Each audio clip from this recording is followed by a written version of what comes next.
My name is Elena Marsh, and I am 42 years old. I work as a forensic accountant in Portland, Oregon, which means I spend my days finding the things people try to hide inside numbers. A missing decimal. A transfer that happened at 11:58 p.m. on a Friday, timed so no one would notice until Monday. A donation that was really a payoff. People think forensic accounting is about math. It isn't. It's about patience. It's about noticing what doesn't add up, and then waiting, sometimes for years, until you have enough to prove it. I didn't choose this career by accident. I think I've been training for it since I was 18 years old, the day my parents locked my bedroom door and told me it was just easier this way. That was 24 years ago. I hadn't thought about that door in a long time, not the way you think about something when it's actively hurting you. It had become a story I told at dinner parties, the kind that gets a laugh of disbelief. My parents turned my room into a sewing room before I'd even unpacked at my dorm. People shook their heads. They said, "That's so strange," and we moved on to dessert. But 3 months ago, my father called me on a Tuesday morning, his voice tight in a way I hadn't heard since my grandmother's funeral, and said, "Your mother and I need to talk to you about the lake house." And that was when I understood that the locked door had never really been about a sewing room at all. I want to tell you what was behind it. Not the sewing machine. Not the boxes of my mother's Christmas decorations that eventually filled the closet. I mean, what was really behind that door, the thing I never told my parents I knew about, the thing I'd spent 24 years pretending I'd forgotten. But to understand why it mattered, you have to understand my family first. So let me take you back. Before I go further, if you're new here, welcome. I tell true stories about families, money, and the quiet moments where people decide who they really are. I'm not here to tell you who to forgive or who to cut off. I'm just here to tell you what happened as honestly as I can remember it, and let you decide what you would have done. If a part of this sounds familiar to you, if you've ever been the one who wasn't chosen, I'd love to hear about it in the comments. And if you want to hear how this ends, stay with me. It gets complicated before it gets clear. Let me take you back. I grew up in Cedar Falls, a small town about 40 minutes outside of Eugene, in a pale yellow house on Larkspur Lane that my parents bought the year before I was born. My father, Richard Marsh, sold commercial insurance for 31 years at the same agency downtown. My mother, Diane, didn't work outside the home until I was in high school, and even then it was part-time, 3 days a week at a dentist's office doing the billing. She was, and still is, the kind of woman who irons pillowcases. Our house was always clean in the way that made you afraid to sit on the furniture. I have one sibling, my brother David, 2 years younger than me. If you'd met our family at any point during my childhood, you would have understood the shape of it within about 10 minutes, because it was never subtle, even though nobody ever said it out loud. David was the funny one, the easy one, the one who could talk his way out of a speeding ticket and probably did more than once before he was old enough to legally drive. I was the responsible one. Every family seems to need one of each. And once you're assigned your role, it's hard to ever put it down. I don't say this bitterly. I loved being good at things. I loved bringing home a report card with 6 A's and watching my father's face do the thing it did. Not quite a smile, more like a nod of confirmation, as if I'd simply proven something he already suspected. What I didn't understand until much later was that being the responsible one wasn't a compliment. It was a job description. And the job came with no room for me to ever need anything. My grandmother, my father's mother, Eleanor Marsh, lived 40 minutes north of us, in a greenhouse on a lake called Whitcomb, where our whole family spent every 4th of July and at least 2 weeks every August for as long as I can remember. Eleanor was sharp-tongued and funny, and she smoked on the porch even after her doctor told her to stop, and she was the only adult in my childhood who ever asked me what I thought about something and then actually waited to hear the answer. "You're a noticer, Elena," she told me once when I was maybe 11, watching me watch a card game between the adults instead of playing it myself. "You see everything and you don't say a word about it. That's a gift, but it's a heavy one. People like you end up carrying things other people drop." I didn't understand what she meant then. I understood it fully only once I was 39 years old, sitting at my kitchen table at 11 at night, going through 8 years of bank statements with a highlighter in my hand. But I'm getting ahead of myself. Let me stay in the past a little longer because that's where this story actually starts. The card table. When I was 13, my father lost a promotion he had expected for over a year. A regional manager position that went instead to a colleague 12 years younger than him. He came home from work that night and didn't speak through dinner. My mother kept refilling his water glass like it was a form of apology. David, who was 11, didn't notice the tension at all. He was telling a long, meandering story about a kid at school who'd gotten in trouble for bringing a frog into the cafeteria, and my father laughed at the punchline in a way that felt, to me, deeply relieved, like David had thrown him a rope. After dinner, I stayed at the table to help clear the plates, mostly because I didn't know what else to do with the discomfort still hanging in the room. My father was still sitting there, staring at nothing. "You'll get the next one, Dad," I said. I meant it kindly. I was 13 and trying to be useful in the only way I knew how. He looked up at me like he'd forgotten I was still in the room. "It's not about the next one, Elena," he said. "It's about being passed over for someone who didn't earn it." I didn't know what to say to that, so I said nothing, which even then I understood was usually the right answer in our house. What I noticed, because I was, as my grandmother said, a noticer, was that my father never once talked about that missed promotion with David. When David overheard part of the conversation 2 days later and asked about it at dinner, my father waved a hand and said, "Nothing to worry about, buddy," and that was the end of it. I carried the promotion. David got the version where nothing had happened. This became a pattern so consistent that by the time I was 16, I could have charted it on a graph. Difficult truths went to me. Comfortable stories went to David. When my parents fought, which they did quietly behind their bedroom door, in voices pitched just low enough that you had to strain to make out the words, it was me who would find my mother in the kitchen the next morning and ask if she was okay, and it was me she would tell in fragments edited for a teenager's ears but real all the same. David never asked. David never had to. Somebody in the house was always managing things so that David didn't have to notice anything was wrong. I used to think this was because I was older. It took me another 2 decades to understand it wasn't about age at all. The color of money. The clearest early memory I have of money in my family isn't really about money. It's about a bicycle. When I was 14, I wanted a new bike badly enough that I'd cut out a picture from a catalog and taped it to the inside of my closet door. A teal 10-speed with silver handlebars, $240, which in 1998 felt like an enormous, almost embarrassing amount to want. I didn't ask for it. I'd learned by then that asking directly for things in our house sometimes worked and sometimes produced a long, wounded lecture about how hard my father worked and how little anyone appreciated it, and the odds felt too risky to bet on. Instead, I babysat. I mowed the Hendersons' lawn 2 doors down all that spring and summer. I saved $41, then $60, then $110, keeping the bills folded inside a Ziploc bag at the back of my sock drawer, counting them most nights before bed like a small private ritual. In August, 2 weeks before school started, David wanted a skateboard. He'd seen one at a friend's house and wanted specifically the exact same model, which cost $190, not because he was especially devoted to skateboarding, but because his friend Marcus had one and David didn't like being outdone. My father bought it for him that weekend. No lawn mowing. No Ziploc bag. My mother mentioned, almost as an aside while we were setting the table for dinner, that David needed something to keep him busy this year, since middle school is such a big transition. I didn't say anything about the bicycle. I want to be honest here because honesty is the whole point of telling this story. I don't think I consciously connected the dots at 14. What I remember feeling was smaller and more specific than jealousy. It was a kind of quiet recalibration, an internal note that said, things that matter to me are optional.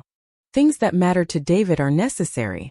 I bought the bike myself in September, $240 in worn bills, and I remember my father looking at it in the driveway and saying, "Well, look at that. All that money and for a bike." Not unkind exactly, but not proud either. It was the tone of a man noting an odd purchase, not a father watching his daughter accomplish something. I rode that bike for 6 years.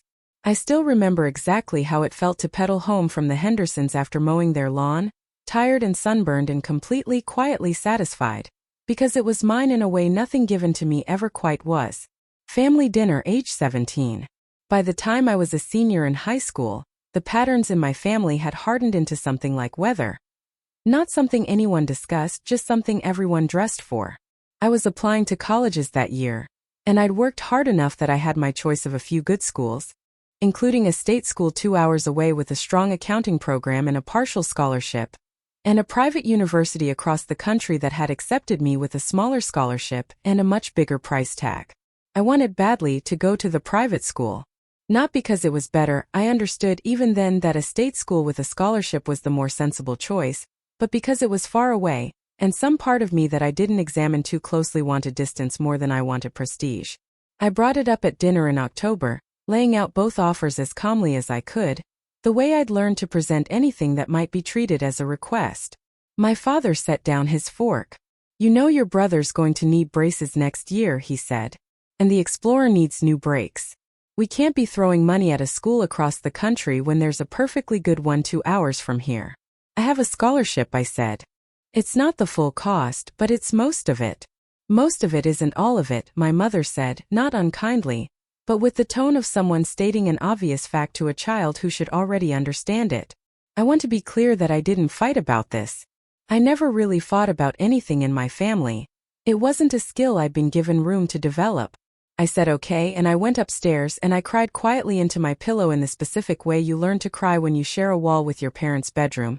And then in November I chose the state school, and everyone at dinner the next night acted as if a reasonable mutual decision had been made.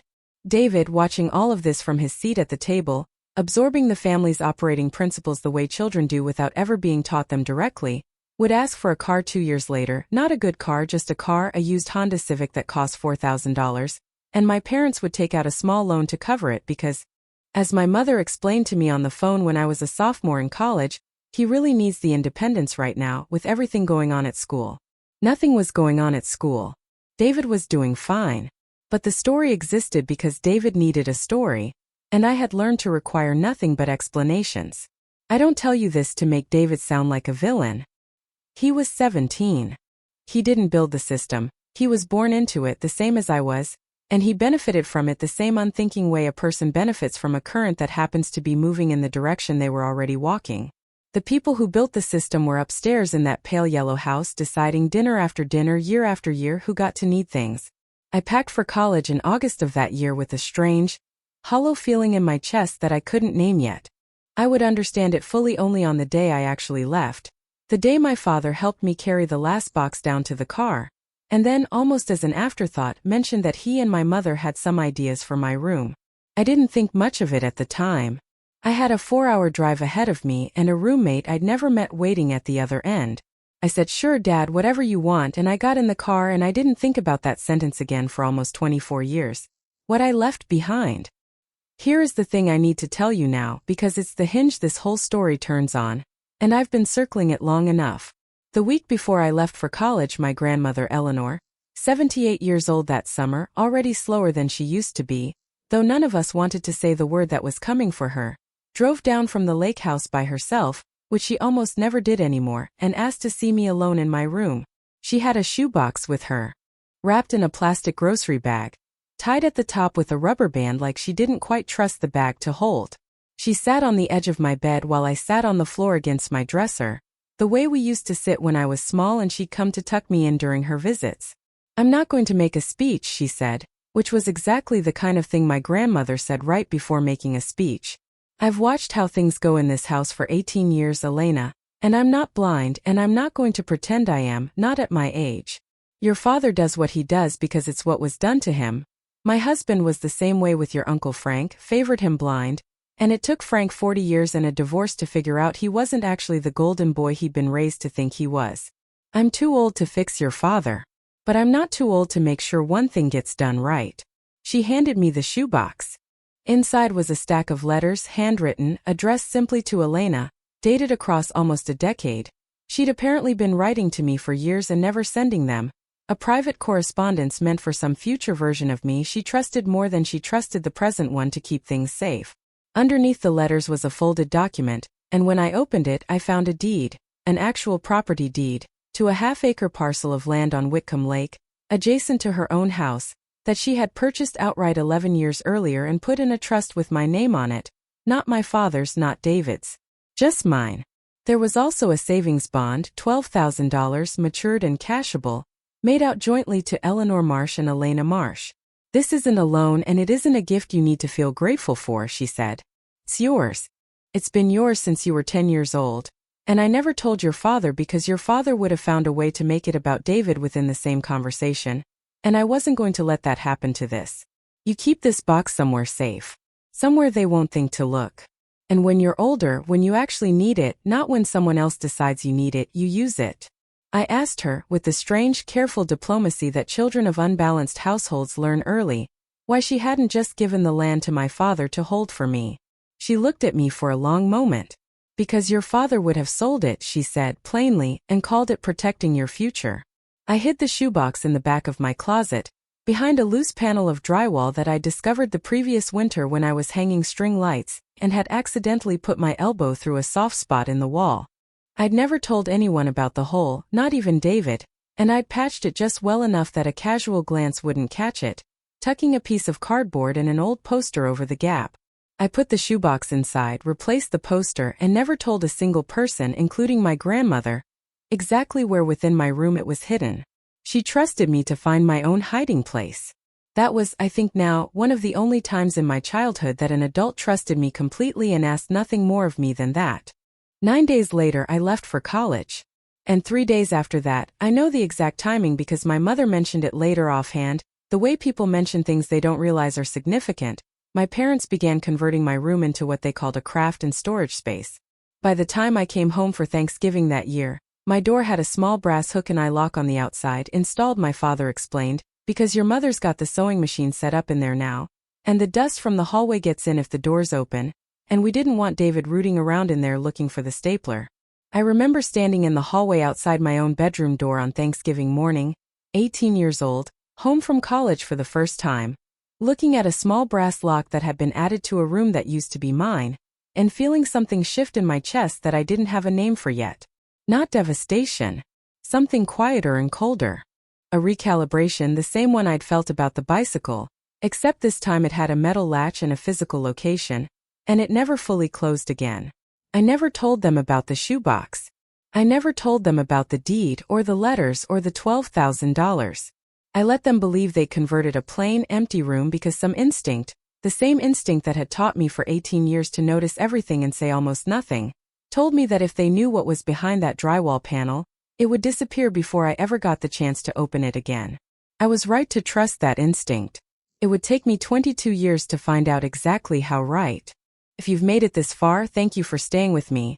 This is where the story really begins to move, so if you haven't already, go ahead and subscribe because there's a lot more here than a locked door and a shoebox. I promise you, every person in this story is more complicated than they look in this first chapter, including my parents, including my brother, and including me. Let's keep going. Christmas, 22 years later. I need to jump forward now because the next 2 decades of my life, while not without their own difficulties, moved in a fairly ordinary rhythm, and I don't want to drown you in years that don't matter to this story. I'll give you the shape of them quickly, and then we'll slow back down because what happens next deserves the full weight of real time. I graduated from the state school with a degree in accounting and a job offer before I'd even walked the stage. I met my husband, Michael Chun, during my second year at a firm in Eugene. He was an environmental engineer, quiet and steady in a way that felt, after 18 years of managing my parents' moods, almost miraculous. We married when I was 26. We had our daughter, Sophie, when I was 30, and our son, Owen, when I was 34. I went back to school in my early 30s for a certificate in forensic accounting, drawn, I think now, to a discipline that rewards exactly the skills my childhood had forced me to develop. Watching closely, staying calm, and never accepting an explanation just because someone delivered it with confidence. My grandmother Eleanor died when I was 28, 3 years before Owen was born. I was at her bedside at the hospital in Eugene, along with my father, my mother, David, and David's wife Kayla, whom he'd married the year before. My grandmother's last real conversation with me, before the morphine made conversation impossible, was short. "The lake house," she said, gripping my hand harder than I expected for a woman that frail. "Don't let it just dissolve into whatever's easiest. Ask to see the will yourself, Elena. Don't take anyone's word for it. Not even your father's." I promised her I would. And then the funeral happened and the reception happened and my father, grieving in the particular blunt way he grieved everything, handled the estate himself, hiring a lawyer I never met and never asked to meet, because in the fog of that year, a newborn nephew arriving for David and Kayla within months of the funeral, my own promotion at the firm, the ordinary avalanche of being 28, I let the promise slip. I told myself I'd follow up later. Later became 14 years. David and Kayla had 2 kids by the time of this story, Mason now 9 and Ruby now 6. David worked on and off for a property management company that our father had helped him get into after 2 earlier jobs hadn't worked out. And he and Kayla lived in a house in Cedar Falls that I understood vaguely my parents had helped them buy, though the specific arrangement was never explained to me and I never asked. This is, I think, one of the strange mechanics of families like mine. The less you ask, the more peace you get to keep, and I had spent most of my adult life choosing peace. That peace ended on the Tuesday morning 3 months ago that I mentioned at the start of this story, when my father called about the lake house. But before I tell you about that call, I need to walk you through the 18 months that came before it, because none of what happened next makes sense without them. This is where the story stops being background and starts being the thing itself. The diagnosis. 18 months before that Tuesday phone call, my father was diagnosed with early-stage Parkinson's disease. He was 68. My mother called to tell me on a Sunday evening, her voice carrying the particular brittleness she used when she'd already cried and didn't want me to hear the aftermath of it. I flew down that weekend, Michael stayed home with the kids, and sat with my parents at their kitchen table, the same table I'd cleared plates from at 13, and listened to my father talk about tremors and medication schedules and the neurologist's careful non-committal language about progression timelines. He was scared. I could see it under the flat, factual way he was presenting the information, the way he'd always presented difficult things like a man reading a report rather than living inside a diagnosis. "We need to get our affairs in order," he said, more to my mother than to me. "The house, the accounts, all of it. I don't want anyone fighting over anything when I'm gone." I offered gently to help. I told him I had some experience professionally with estate documentation, and that I'd be glad to sit down with whatever lawyer they used and make sure everything was clean and clear. "We've got it handled," my father said. "David's been helping." I remember the exact texture of that sentence because it was the first time in my life that my father had used the phrase "David's been helping" about anything financial, and something in me, the noticer, the part of me that had been quietly cataloging discrepancies since I was 13, filed it away without knowing yet why it mattered. Over the following year I noticed more small things. My mother mentioned, during a phone call in the spring, that David had been handling the lake house paperwork since he lived closer. My father mentioned, over a stiff 4th of July dinner, that he'd added David to a few of the bank accounts just for convenience, in case something happens fast. When I asked mildly whether it might make sense to add both of us, given that I had professional experience with exactly this kind of thing, my mother said, "Oh, Elena, you're so busy, we didn't want to burden you," in a tone that closed the conversation before I could say anything else. I let it go. I want to be honest about that because it's important to the story. I let it go for almost a year, the same way I'd let go of the bicycle and the college decision and 100 other moments, because peace had always felt cheaper than confrontation, and I still believed on some level that my father's illness deserved my patience more than my questions. What changed everything was a Christmas card. The Christmas card. Last December, my mother sent out her annual family Christmas letter. A 1-page, single-spaced update she'd been mailing to relatives and old friends for as long as I could remember, always slightly exaggerated, always cheerful in the specific way that felt more like public relations than truth. This year's letter mentioned in a single line near the bottom that David and Kayla are so grateful to be settling into their beautiful new home on Whitcomb Lake. A project years in the making, and we couldn't be prouder of how he stepped up to take care of everything.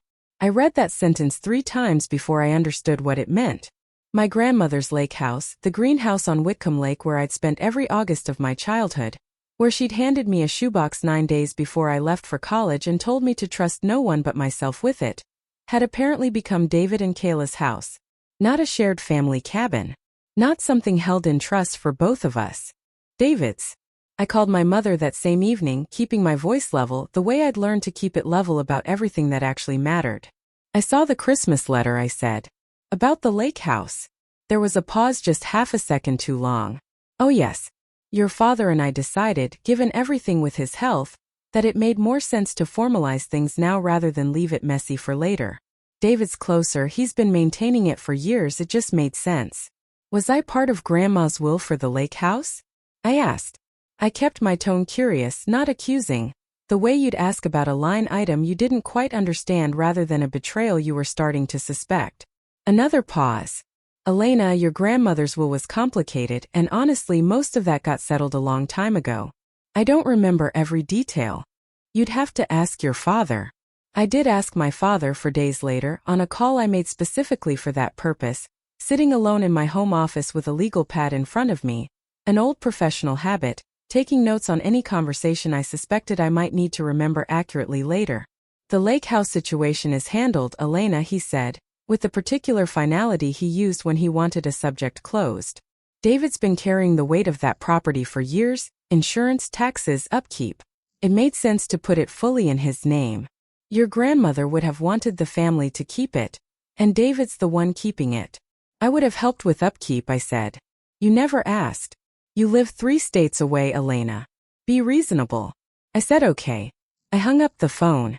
And then I sat at my desk for a long time, looking at the blank legal pad, feeling something in my chest that I recognized with a strange cold clarity, as the exact same feeling I'd had standing in the hallway on Thanksgiving morning at 18, looking at a brass lock on my own bedroom door. That night, for the first time in 24 years, I let myself remember the shoebox. A quick reminder if you're enjoying this one, there's a lot more coming, including the discovery that changes everything Elena thought she understood about her grandmother's estate. Stick around. The deed. I want to explain something about memory before I go further because it matters for what happened next. I hadn't forgotten the shoebox, not exactly. I'd filed it the way you file an old insurance policy you assume has expired, technically remembered, functionally irrelevant. For 22 years I'd told myself that whatever my parents had done with my old room, they'd surely found the loose drywall panel eventually, taken the shoebox and either kept it or thrown it away, and that whatever had been inside it no longer mattered. But now, sitting at my desk with the Christmas letter still open on my laptop, I found myself running the numbers the way I ran numbers at work, methodically, without letting emotion get ahead of the facts. My grandmother had told me explicitly that the lake-adjacent parcel was in a trust with my name on it, purchased separately from her main property. If that parcel still existed as a separate, undisturbed piece of land, if it had never been folded back into her main estate, then whatever my parents believed they'd formalize for David might not actually include the piece of property my grandmother had specifically set aside for me. I called the Lane County Assessor's office the next morning during my lunch break, gave them the address I still remembered perfectly, 4471 Whitcomb Lake Road, and asked as calmly as I could manage whether public parcel records were searchable online. They were. It took me 11 minutes to find it. The half-acre parcel adjacent to my grandmother's main property, purchased in 2003, was still listed under a trust, the Eleanor R. Marsh Irrevocable Trust for the benefit of Elena R. Marsh. It had never been transferred. It had never been folded into the main estate. As far as the public record was concerned, it was still mine, sitting quietly in a filing system nobody in my family had thought to check in over 2 decades, because nobody in my family, except my grandmother and now me, had ever known to look. I sat very still at my desk for a long time after I found that record. Michael found me there an hour later, when he came looking for me because dinner was ready, and asked what was wrong. I think my parents are trying to give my brother something that isn't fully theirs to give, I said. I told him everything that night, for the first time in our 16 years of marriage. The shoebox, the letters, the $12,000 bond, the locked door. Michael is not a dramatic person. He listened the way he listens to everything, quietly, asking clarifying questions instead of reacting, and at the end he said, "You need to see the actual will. The real one. Not what your parents say is in it." "I know," I said. "And you need a lawyer who isn't your dad's lawyer." "I know that too." He reached across the table and took my hand, and I remember feeling in that moment something close to relief, not because I had answers yet, but because for the first time in this whole slow unraveling, I wasn't the only one who knew. Priya. I called my best friend Priya Kapoor 2 days later. Priya and I had been close since our 20s, when we'd worked together at my first accounting job in Eugene before she'd moved into corporate law. She now practiced employment litigation at a firm downtown, but she'd kept enough general legal instinct that she was often my first call whenever something in my life needed to be looked at sideways. We met at a coffee shop near her office, the kind of place with exposed brick and a chalkboard menu that changed the specials daily, and I laid out the whole situation while she took notes on a legal pad exactly like the one I'd started keeping myself, which made me laugh despite everything, because it reminded me how much we'd always run on the same operating system. "Okay," Priya said when I finished. "First thing, you need the actual probate file. If your grandmother's estate went through probate in Lane County, which for a property like that it almost certainly did, there's a public record. You don't need your father's permission to look at it. You don't need anyone's permission.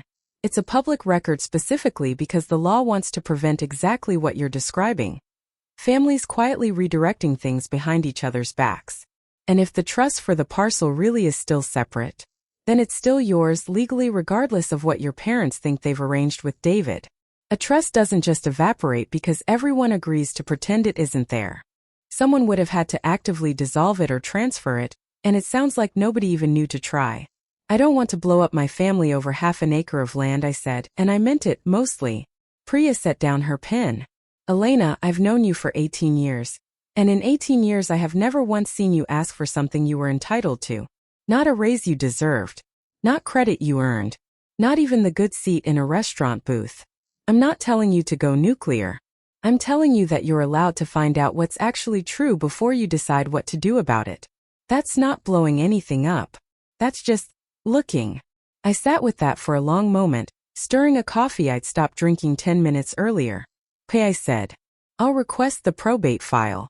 And Elena, get a lawyer who specializes in trusts and estates, not me. I'll give you 3 names by tomorrow. This needs someone who does this specific thing every day. She hugged me before we left, tightly. The kind of hug that says I've got you more clearly than words would. And I drove home with a strange, unfamiliar feeling in my chest that I eventually identified as the beginning of resolve. Probate file. 2 weeks later, I drove to the Lane County Courthouse on a Thursday I'd taken off from work, and requested the full probate file for my grandmother's estate. It took the clerk almost 20 minutes to locate it in the archive, and when she finally handed me the folder, thick, slightly yellowed at the edges, 14 years old, my hands were unsteady in a way that embarrassed me a little, sitting there in a public records room under fluorescent light. The will itself was 6 pages, drafted by a lawyer named Harold Weiss, whose office, I would later learn, had closed 9 years earlier when he retired. Most of it was straightforward. Modest bequests to my Aunt Barbara, some jewelry and personal items distributed by name, a small donation to the Lane County Library system that my grandmother had used every week of her life. The bulk of the estate, the main house on Whitcomb Lake, plus savings and investment accounts totaling just under $400,000, was left equally to my father and my Aunt Barbara, to be divided as they saw fit among their respective children. Then, on page 5, in a clause separate from the rest, I found this. The parcel described in Exhibit C, held in the Eleanor R. Marsh Irrevocable Trust for the benefit of Elena R. Marsh, established in 2003, is expressly excluded from the general estate and shall remain governed solely by the terms of that trust instrument, which I have executed separately and filed with my attorney Harold Weiss. It is my intention that this parcel pass to Elena Marsh outright upon her 30th birthday, regardless of any other provision of this will or any subsequent estate arrangement. I read that paragraph 4 times, sitting alone at a table in a records room that smelled like old paper and toner, and I felt something crack open in my chest that had been sealed for 24 years. My grandmother hadn't just given me a shoebox and a private promise. She had built a legal structure specifically designed to survive exactly the kind of quiet erasure my family specialized in. She had, in the driest, most legal language possible, anticipated this exact moment. I had turned 30 12 years ago. The parcel had been mine outright, free and clear, since I was 30 years old. Nobody had ever told me. I photocopied the entire file at the courthouse's public machine, page by page, my hands finally steady by the 3rd page, and I drove home with the folder on the passenger seat like it was something fragile. Rita Alvarado. I found Rita Alvarado through one of the 3 names Priya sent me.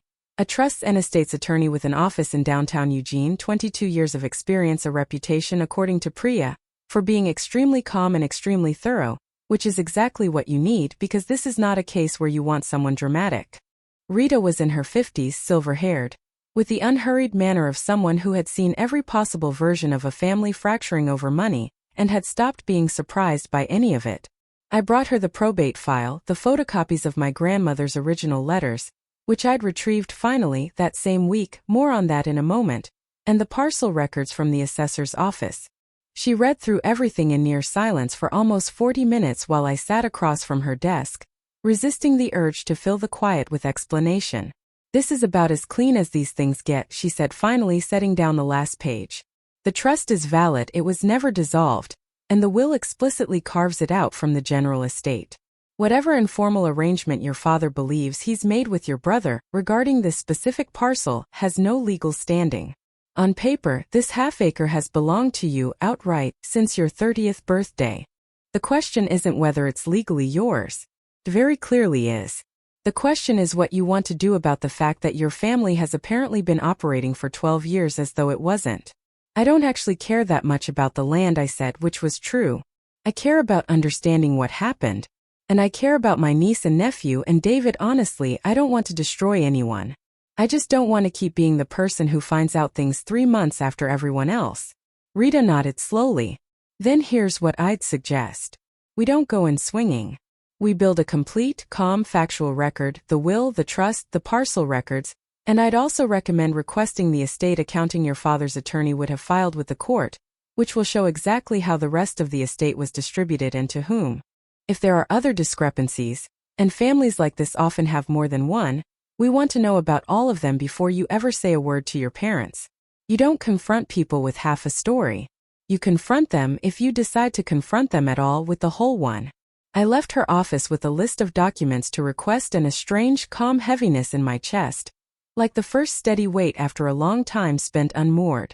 Here's your midpoint reminder. If this story is resonating with you, drop a comment about which character you're most curious about, because I promise every one of them gets more complicated from here. Now back to the shoebox. Behind the drywall. I need to back up briefly and tell you how I actually retrieved my grandmother's letters, because it happened in a way I hadn't expected, and it matters for what comes later. 3 weeks after the Christmas letter, I flew down to Cedar Falls under the pretense of a normal visit. My father's tremor had worsened slightly, and a visit from his daughter required no explanation beyond that. My parents still lived in the same pale yellow house on Larkspur Lane. My old bedroom, I discovered, walking past it on my second morning there, no longer had the brass hook and eye lock. It had been removed at some point in the last 20 years, replaced by an ordinary doorknob, the room now serving as my mother's sewing space exactly as originally described, cluttered with fabric bins and a cutting table where my bed used to be. I waited until my parents left for a doctor's appointment on my 3rd day there, my father's twice-monthly neurology check-in, and let myself into the room alone. My heart was going harder than I expected for a woman standing in what was, after all, just a room in her childhood home. The poster I remembered was long gone, but the general area of wall was now covered by a shelving unit stacked with fabric bolts. I moved it carefully, checked the drywall behind it, and found nothing. The panel I remembered wasn't there. For a sick moment I thought the shoebox might genuinely be gone, thrown away decades ago in some renovation I'd never been told about. Then I noticed that the closet, unlike the rest of the room, still had its original shelving, and I remembered, with the sudden physical clarity of a body remembering something a mind had filed away, that the loose panel had actually been inside the closet, behind where my shoe rack used to sit, not on the main wall at all. I'd misremembered the geography for over 2 decades. I found it within 4 minutes. A slightly soft section of drywall behind a stack of storage bins, patched over the years with what looked like careless spackle, never properly repaired, just papered over enough times that nobody had ever thought to investigate it.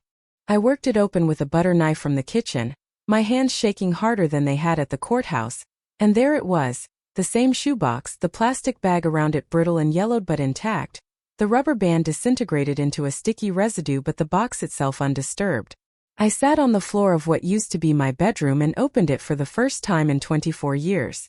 The letters were still there, 11 of them, dated across 9 years, my grandmother's handwriting exactly as I remembered it. Slanted, confident, unhurried. The deed was there too, along with a copy of the trust document I hadn't fully understood at 18, and the matured savings bond, now technically expired as an instrument but still, Rita would later confirm, redeemable through the original custodian bank with proper documentation. I read all 11 letters sitting on that floor, and I'm not going to share every word of them here because some things are mine to keep. But I'll tell you what the last one said, dated the year my grandmother died, because it matters for everything that comes after. Elena, if you're reading this, it means either you finally needed it or I'm gone and you finally remembered. I hope it's the first one, and I hope it took you no time at all. But if it took you a long while, don't be angry with yourself for that. Some people are raised to notice everything except the thing that would have helped them most. You were raised that way, and it wasn't your fault. Whatever else has happened with your family by the time you read this, know that I saw you clearly every single year, and what I saw was someone worth building something solid for. Use it well. Don't apologize for using it. I sat on that floor and cried for the first time in years quietly, the way I'd always cried, careful not to be heard, even though the house was empty and there was no one left to hear me. Then I put everything back in the shoebox, drove to a UPS store in the next town over, and shipped it to my own home address in Portland before my parents got back from the doctor. I never mentioned the room, the closet, or the shoebox to either of them. What David knew. I want to pause the timeline here to tell you something about my brother, because I think it's important not to let David remain flat in this story. A cardboard villain standing between me and my inheritance. David is a complicated person, and understanding him matters. I called David directly about a week after retrieving the shoebox, not to accuse him of anything. I genuinely didn't yet know how much he knew, but because I wanted honestly to hear his voice before I did anything else, to remind myself that whatever happened next, he was still my brother and not simply an obstacle. "Hey Elle," he said, using the nickname he'd used since childhood, which still landed somewhere soft in my chest despite everything. "You coming down again soon? Mason's been asking about you. He wants to show you his rock collection." We talked for 20 minutes about ordinary things. His kids, my kids, an upcoming birthday party for Ruby that I promised to try to attend. Near the end of the call, carefully, I brought up the lake house. "So the lake house is fully yours now?" I asked. "Mom mentioned it in the Christmas letter." There was a pause, shorter than my mother's had been, but present. "Yeah, Dad handled all that." Honestly, Elle, I didn't really ask a lot of questions. You know how Dad gets if you push on the details of anything. He said it made sense given everything with the diagnosis, get things settled while he can still be part of the process. Kayla and I have put a lot of work into that place the last few years, so it felt right, I guess. "Did you know Grandma had set anything aside separately? Before she died?" Another pause, longer this time. "Not really. I mean, there was some mention once a long time ago of some parcel next to the main house that was in some kind of trust, but Dad said that got folded into everything else years ago." "Why? Is something wrong?" I chose my words carefully. "I'm just trying to understand the whole picture, David. That's all. Is this going to be a thing?" He asked, and I could hear, under the casual tone, a thread of real anxiety. "Because things have been tight, Elle. That property management gig isn't steady. Kayla's hours got cut at the clinic last year.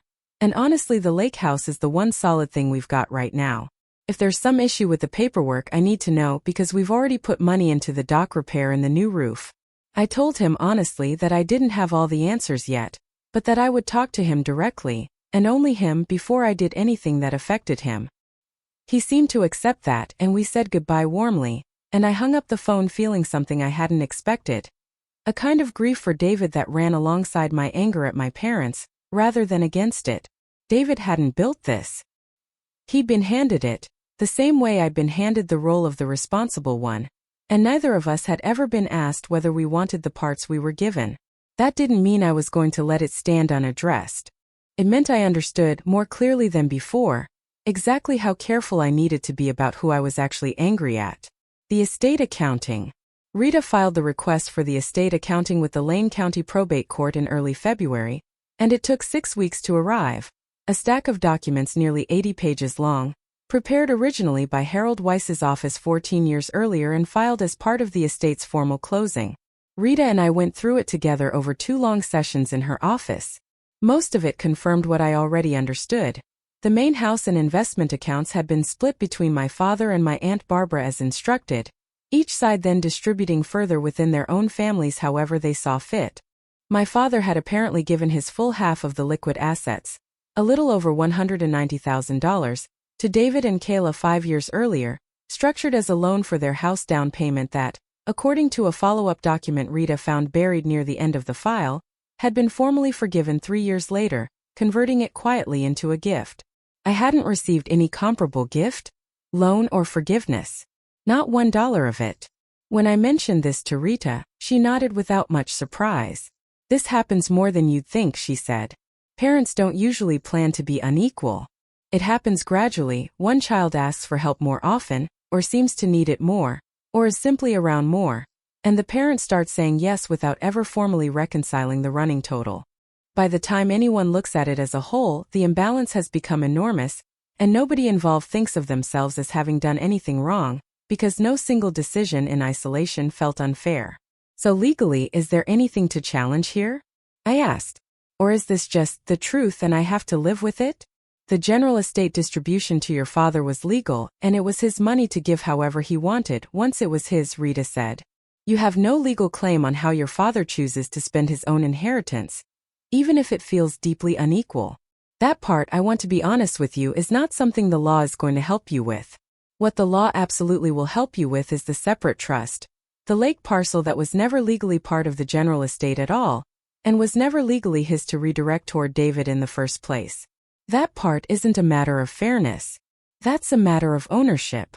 I sat with that distinction for a long time. It clarified something I'd been circling for weeks.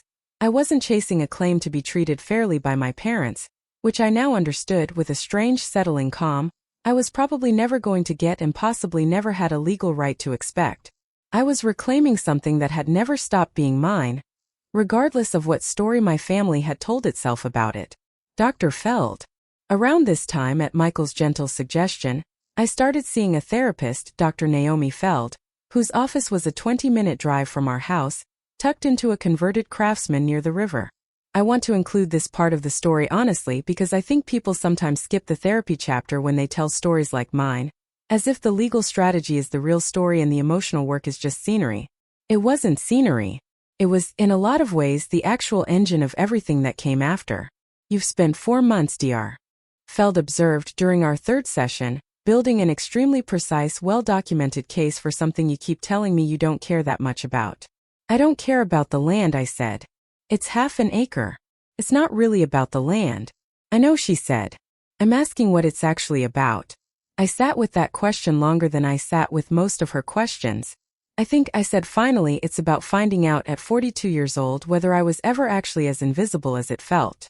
And I think some part of me needed proof, not a feeling, actual proof, documents, dates, numbers, because feelings were always something my family could argue with. Numbers, they can't. That makes a lot of sense, Dr. Feld said. But I want you to notice something. You've spent your whole life being the person who documents things so other people's chaos doesn't land on you unfairly. That's a real skill, and it's serving you well right now. But it also means you've rarely had to sit with feeling something before you've built an airtight case to justify it. I'd like you to practice that a little, here, before you walk into whatever room this ends up happening in. Not instead of the documents. Alongside them. I found that harder than any spreadsheet Rita and I had built. Over the following weeks in Dr. Feld's office, I said out loud, for the first time in my adult life, sentences like, I was scared of my father's disappointment more than I was ever scared of anything else growing up. And I think I became good at accounting because numbers were the only thing in my house that were never allowed to lie to me. And quietest of all, in our 6th session, I think some part of me still wants them to be sorry, even though I know logically that they probably won't be. That's allowed, Dr. Feld said. Wanting something you know you probably won't get doesn't make you foolish. It makes you human. The work isn't pretending you don't want it. The work is deciding what you're going to do if it never comes. Tom and Grace. 2 more conversations from this period matter enough to include. The first was with Tom Whitfield, the senior partner at my firm, who had mentored me since I joined 9 years earlier and who I trusted enough to bring the broad outlines of the situation to, mostly because I wanted a second professional opinion from someone outside my own emotional stake in it. From a pure risk standpoint, Tom said, over coffee in his office, after I'd laid out the situation without naming names, treating it almost as a case study, the cleanest path is always to formalize your claim to what's unambiguously yours through the trust, separately from any conversation about family fairness. Combine the two, and people get defensive about the emotional half and it poisons the legal half. Keep them separate, and the legal half becomes almost impossible to argue with because you're not asking anyone to be a better person. You're just asking them to follow a document that already exists. The second was with Grace Liu, a financial advisor Rita had recommended, who helped me think through what actually reclaiming the parcel and the matured bond would mean practically: property taxes on a piece of undeveloped land, the paperwork to redeem an expired bond through the original custodian bank, whether I even wanted to keep the land or eventually sell it. You don't have to decide the endgame today, Grace told me. Establish clear ownership first. What you do with it afterward, keep it, sell it, give it to your own kids someday, that's a separate decision, and you'll make a better one once the ownership question isn't tangled up with everything else. Both conversations gave me the same quiet clarity. Separate the legal reclaiming from the emotional reckoning. Do the first cleanly. Let the second happen on its own timeline. I know this episode's been a long one, but we're getting close to the moment everything comes to a head, so if you want to see how this plays out, make sure you're subscribed. You won't want to miss the confrontation or what happens in the year after it. Building the timeline. Over the following 6 weeks, with Rita's guidance, I built what she called the binder, a term she used for every case like mine, regardless of the actual container it ended up in, though in my case it really was a binder navy blue that I kept in a locked drawer in my home office.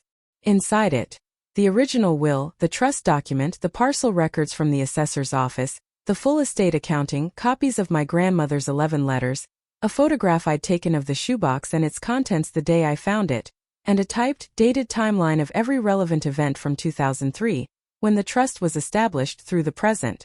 I included the conversation with my mother about the Christmas letter, the conversation with my father about the lake house being handled, and the conversation with David, each summarized factually without editorializing, exactly the way I would have documented a case at work.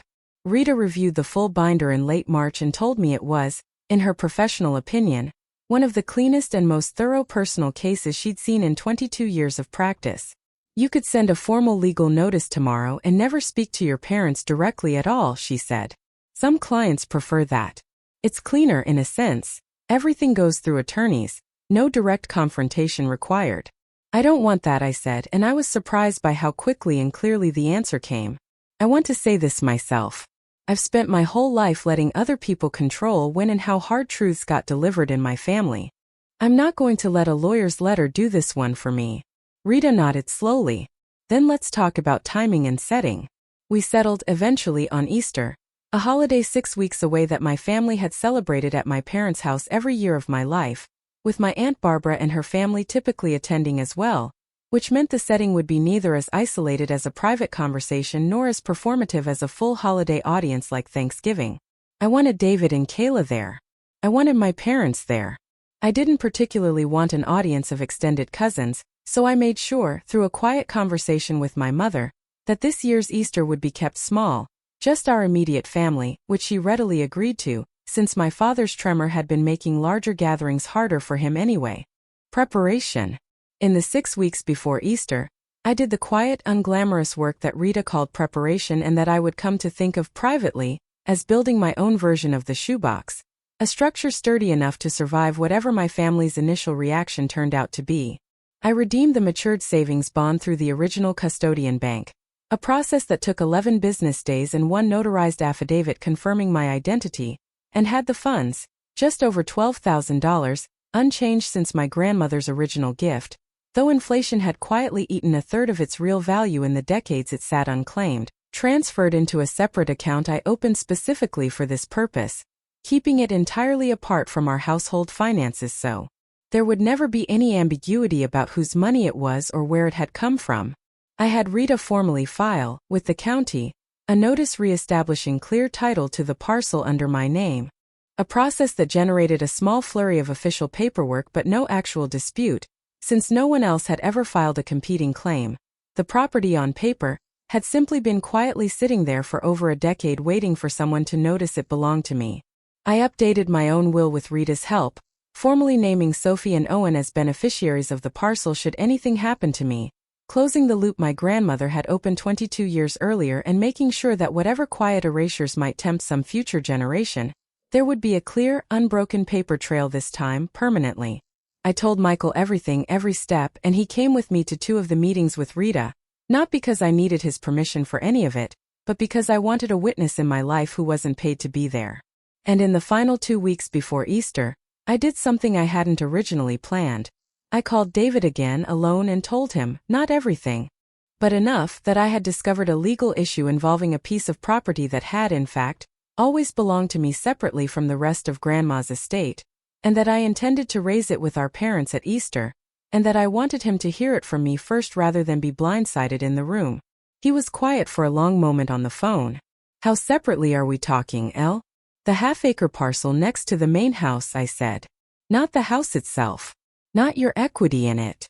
Just that one piece which was legally established as mine when I was 18 and was never actually part of what Dad had any right to redirect to you. Jesus, David said quietly. Kayla and I built the new dock partly on that side. I know, I said. I'm not asking you to tear anything down, David. I'm asking for what's legally already mine, and I want us to figure out together calmly what that actually means for the dock and for you and Kayla before things get complicated. I'm telling you now because I don't want this to be a surprise attack on you. I want it to be true, and I want you to have time to sit with it before Easter. There was a long silence and then quietly, okay. Thanks for telling me first. I mean that. It wasn't resolution. But it was honesty, delivered on my terms instead of extracted from me under pressure. And that alone felt different from almost every conversation I'd had with my family in 42 years. We're almost to Easter now, and I want to be honest with you, the scene that's coming is the one I've been building toward this entire time, so take a breath because it's a lot, but it's also, I think, the most important conversation of my adult life. Let's go there together. Easter Sunday. Easter fell on a bright, unseasonably warm day that year, and my parents' house on Larkspur Lane smelled, as it always had on holidays, like ham and my mother's scalloped potatoes and the particular floral candle she lit only for company. Sophie and Owen ran ahead of Michael and me into the backyard, where my father, moving more slowly than he used to, his tremor visible now even at rest, was helping Mason and Ruby with an egg hunt he'd clearly set up earlier that morning despite his hands. I watched him for a moment before going inside, watched him crouch carefully to hide an egg under the porch steps, watched Ruby squeal with delight when she found it, watched the specific tenderness he'd always been capable of showing his grandchildren. The same tenderness I remembered from being small enough myself to receive it before responsibility replaced it. I felt in that moment the full complexity of what I was about to do. I loved my father. I was still going to hold him accountable. Both of those things were true at once, and I let myself feel both the way Dr. Felt had been teaching me to, rather than picking one and discarding the other. We ate dinner around 1 o'clock, ham, the scalloped potatoes, a spring salad my mother always made with strawberries and poppy seed dressing, David and Kayla's kids sitting between their parents, Sophie and Owen across from them, 7 of us adults and 4 children around a table that had hosted every major holiday of my childhood. The binder was in a bag in my car, untouched during the meal itself. I'd promised myself I would let the meal be a meal first. It was afterward, while the children went back outside to finish the egg hunt and my mother started clearing plates, that I asked if we could all sit for a few more minutes, my parents, David, Kayla, and me, because there was something I needed to talk through with the family. My mother's face did something quick and wary, the particular expression she wore whenever a conversation threatened to leave the script she'd prepared for it. Can't this wait until after dessert, Elena? I'd rather do it now, while the kids are outside, I said, gently but without wavering. It won't take long and I think it's important. David caught my eye across the table, a small steadying nod, and I understood he'd kept his word about not being blindsided, and that the nod was his way of saying he was ready. I brought in the binder. The binder. I laid it out calmly, the way Rita and I had rehearsed, though rehearsal had never fully prepared me for the physical sensation of my father's face changing as I spoke. I started with the shoebox, told them, for the first time in 24 years, that Grandma Eleanor had given it to me 9 days before I left for college, and what had been inside it. I watched my mother's expression shift from confusion to something more guarded as I described the letters, the deed, the bond. You never told us any of this, my father said, his voice tight. No, I said. I didn't. Grandma asked me not to, and at 18, I trusted her more than I trusted that it would be safe with anyone else. I want to be honest that I'm not sorry about that part. I laid out the copy of the will, the specific clause on page 5, reading it aloud slowly so there could be no ambiguity about the language. I laid out the parcel records from the assessor's office, showing the trust had never been dissolved, never transferred, sitting quietly under my name for over 2 decades. I laid out the estate accounting, showing the $190,000 my father had given David from his own inheritance, later forgiven as a gift, alongside a blank line where any comparable gift to me would have appeared, had one ever existed. My mother's hand had gone still on the table, her eyes fixed on the papers rather than on me. My father's jaw worked for a long moment before he spoke. We thought that parcel got folded into the main estate years ago, he said. Harold Weiss never made that clear to us. With respect, Dad, the will is 6 pages long, And this is the entirety of page 5, I said, sliding the document toward him. It's not buried. It's explicit. And even if it had been unclear at the time, nobody ever asked me. In 14 years, nobody in this family ever once said, Elena, do you know if Grandma left you anything separately? You built an entire arrangement around a piece of property without including the one person whose name was legally on it. David spoke then, quietly, his voice rougher than usual. Dad, did you know? About the trust specifically? Not just generally but specifically that it had Elena's name on it? My father was quiet for a long moment. Your grandmother mentioned something years ago about setting a little something aside for Elena, he said finally. I assumed it was small. A keepsake fund, maybe. I didn't think it was land. You didn't think to check, I said, because checking would have meant asking me, and asking me would have meant admitting there was something you didn't already control. Nobody said anything for a long moment. My mother was the one who finally spoke, her voice smaller than I'd heard it in years. We were trying to make sure David had something stable, Elena. His jobs never worked out the way yours did. We worried about him. I know you worried about him, I said, and I meant it gently because I did understand this part, even as I refused to let it excuse the rest. I understand why you made the choices you made about your own money, Mom. That part isn't something I'm here to fight about. It was Dad's inheritance and legally it was his to give however he wanted, even if it never once included me. But this parcel was never his to give. It was never yours to arrange. It was mine legally since I was 30 years old, and nobody in this family checked because nobody in this family has ever thought to ask what I might actually be owed before deciding what David needed. Here is the line I said next, the one I'd turned over for weeks in Dr. Feld's office and Rita's, trying to find the exact true shape of it. I'm not asking you to love us equally. I don't think that's something anyone can be forced to do, and I stopped expecting it a long time ago. I'm asking you to stop mistaking what's convenient for what's true. My father's face, for the first time in the whole conversation, seemed to actually crack. Not into anger, which I'd braced for, but into something closer to age, a kind of exhaustion I'd never seen on him before. I don't know what you want me to say, Elena. I don't need you to say anything right now, I said. I need the parcel formally reflected as mine going forward, which legally it already is. Rita's filed the notice with the county, so that part isn't actually a negotiation.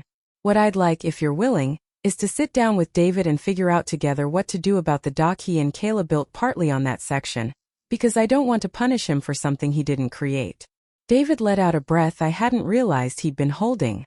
Thank you, he said quietly. I mean it, Elle. I should have asked more questions myself a long time ago. I think some part of me didn't want to know the answer. Kayla, who had said almost nothing throughout, reached over and took David's hand, and I understood, watching that small gesture, that whatever came next for David and Kayla, they would face it together in a way that felt, oddly, like the healthiest thing I'd witnessed all afternoon. My mother did not apologize that day. My father did not apologize that day either, not directly. He said quietly near the end, I didn't think of it as taking something from you. I see now that doesn't matter as much as I thought it did, which was, I understood even in the moment, the closest thing to an apology he was currently capable of giving, and I let myself feel the smallness of it without pretending it was more than it was. We didn't finish dessert together that day. The children came back inside with baskets full of eggs, oblivious to what had just happened at the table, and the rest of the afternoon passed in a subdued, careful quiet that everyone seemed to understand without discussing. I know that scene was heavy, and if you need a minute after that one, take it. I did too the day it actually happened.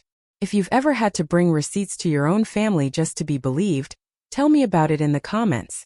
We're heading into the aftermath now, and it's not a clean movie-style resolution.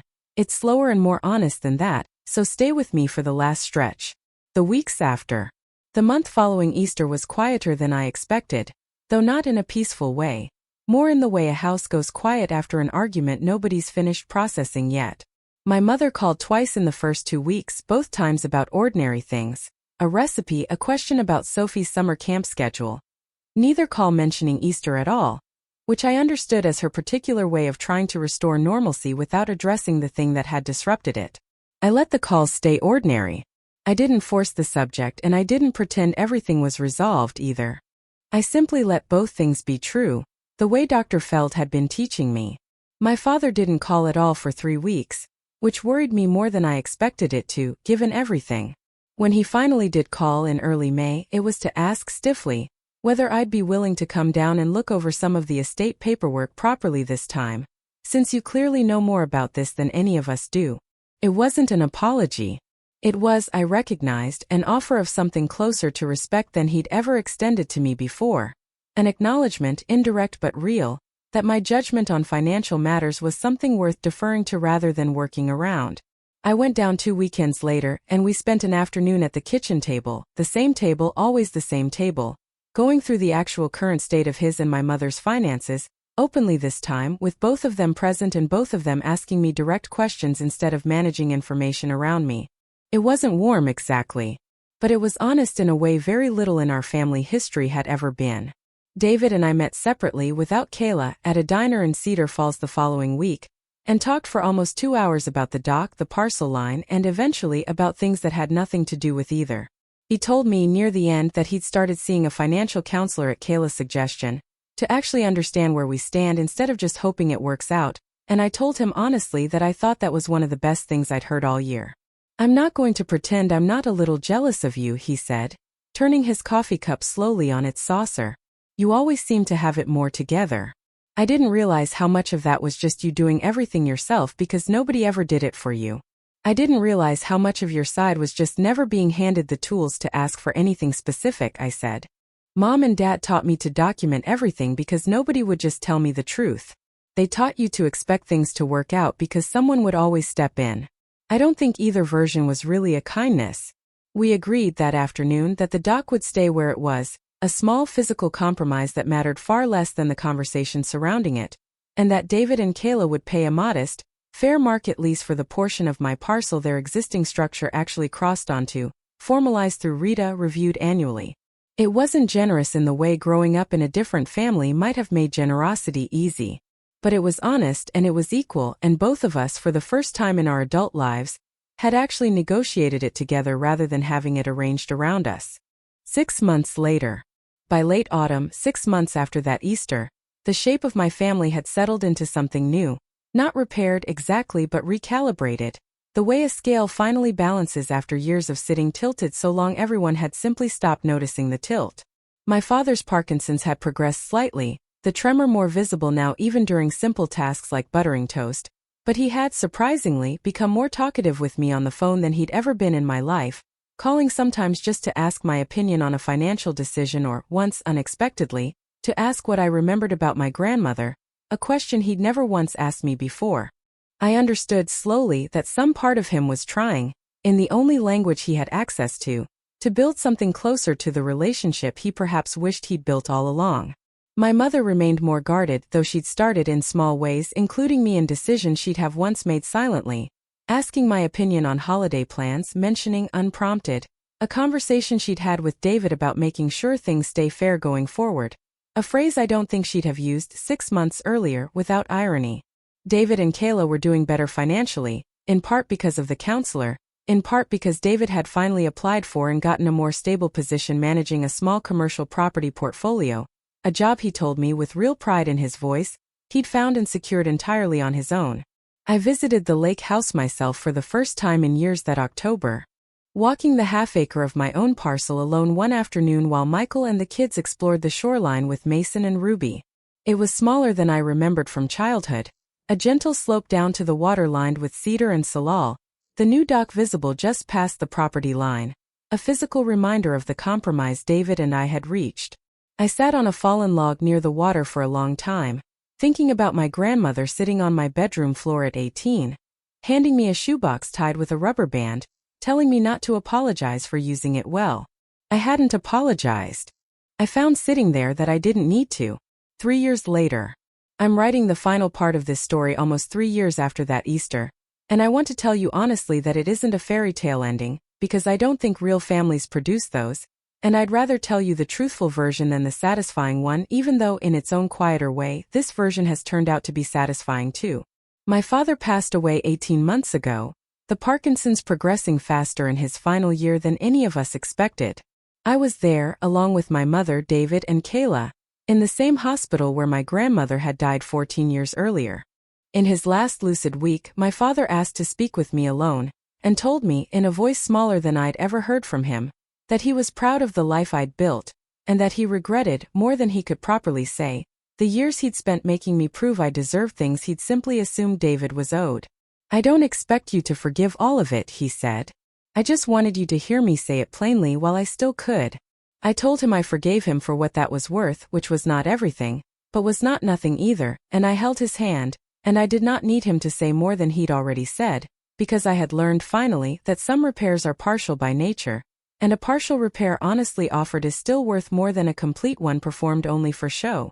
My mother lives alone now in the pale yellow house on Larkspur Lane, though she visits more often than she ever did before, and she has slowly, over these 3 years, become someone I speak to almost weekly, not because everything between us healed perfectly, but because we both, in our own ways, decided that the remaining years were worth more honesty than the previous 40 had contained. David and Kayla are doing well. Mason is 12 now, tall and serious, with my grandmother's exact way of watching a room before speaking in it, which I notice every single time I see him and never fail to find moving. Ruby is 9, loud and unafraid in a way I sometimes envy, having never quite been permitted that particular freedom myself as a child. David and I talk more now than we ever did growing up, not constantly but honestly in a way that feels finally like something built between equals rather than around an old unspoken hierarchy. The lake parcel is still mine. Sophie, now 19 and in her second year of college, has already told me, half joking and half serious, that she wants the lake thing to go to her someday, and I've told her the truth, that it will formally through the same kind of trust my grandmother built for me, because some structures are worth repeating even after the wound that first required them has mostly healed. What remained? I think in the end this story was never really about half an acre of land or $12,000, or even about a brass lock on a bedroom door 24 years ago. It was about the long, slow difference between a family that tells you the truth and a family that tells you a story that happens to be convenient. My grandmother understood that difference better than anyone else in my life ever had. She built something quiet and sturdy specifically so it could survive the version of my family that preferred convenience to truth, and she trusted an 18-year-old girl, sitting on a bedroom floor with a shoebox wrapped in a grocery bag, to be the one who eventually made that truth matter. Took me 24 years. I don't think that makes me late. I think it makes me someone who was finally ready to stop apologizing for using what was always honestly mine. I'm not asking you to burn down your own family over an old inheritance. If this story resonates with your own life, I'm only telling you what I learned slowly the hard way, that you're allowed to ask for the truth, even from people who raised you, even years after the moment when asking would have been easier. The truth doesn't expire just because everyone around you has gotten comfortable without it. My grandmother's last letter told me not to apologize for using what she'd given me well. I didn't. And I think wherever she is, she'd tell me that was exactly the point all along. Thank you for staying with me through this whole story. If it meant something to you, I'd love to hear about it in the comments. And if you've got a story of your own about being the child who had to prove what your sibling was simply given, I'd genuinely love to read it. Share this with anyone who might need to hear it today. Subscribe if you want more stories like this one. And I'll see you in the next chapter of someone else's truth.